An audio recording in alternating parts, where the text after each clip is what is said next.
السلام علیکم ورحمت الله وبرکاته. زه وصال دا ټیکنیکل پارټس چینل له حاضر بیا هم د یو نوي ویډیو سره حاضر یم. ملګرو په دغه ویډیو کې به زه تاسو ته یو داسې زیری درکړم، د خوشحالۍ زیری به درکړم.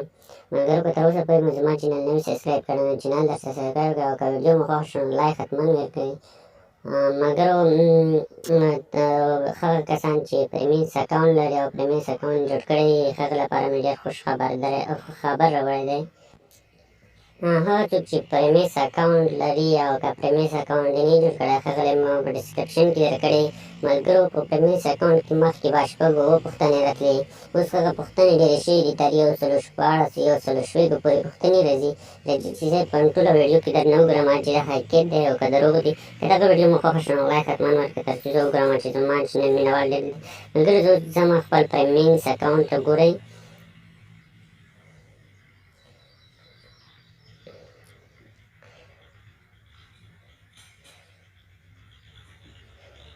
ملګرو ګورئ زه اوس پښتانه در باندې ګورم. ګورئ ملګرو ګورئ دغه یې ګورئ پښتانه. ګورئ ملګرو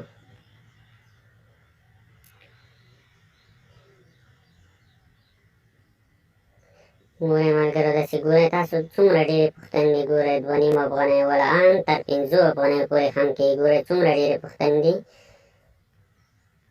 تر 100 پورې پوښتنې دي. هغه ټوله ګورئ ملګرو تاسو خپله هم وګورئ چې څومره ډېرې پوښتنې دي. 2.5 افغانی ولا ورپسې ګورئ 2.5 افغانی ولا 15 سنټ ولا داسې 5 افغانی ولا هم پوښتنې 1.5 کې ګورئ. ملګرو د پریمینس اکاونټ کې اوس مخکې خو چې و پریمینس اکاونټ کې چې هغه شپږ اووه پوښتنې راتللې، اوس د پریمینس اکاونټو کې پوښتنې چې دا ډېرې زیاتې راځي. ملګرو که دغه ویډیو مو خوښه شوه نو لایک حتما ورکړئ.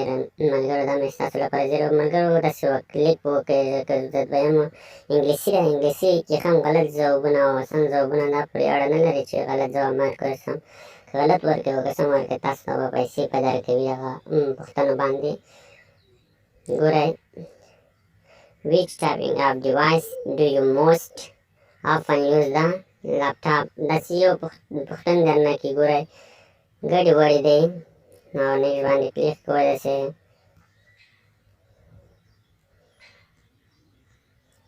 که سم ځوابونه ورکوه که غلط نو تاسو ته به پیسې درکوي. ګورئ ما دغه پوښتنې ته ځواب ورکړم. ملګرو تاسو به هم داسې پوښتنو ته ځواب ورکوئ. ما وګورئ ما 2.5 افغانۍ تمام مخکې هم ورڅخه ویډرا کړې وې. د ویډرا طریقې هم در باندې ګورم چې ما کومې پیسې ورڅخه څو پیسې ورڅخه ویډرا کړې. وګورئ یو 22.5 بیا 28 افغانۍ او بیا ورڅخه 22.5 افغانۍ مې بیا هم ورڅخه ویډرا کړې وې. ملګرو دغه نننۍ ویډیو تر نورو ویډیوګانو لپاره زموږ چینل در سره سبسکرایب کړئ.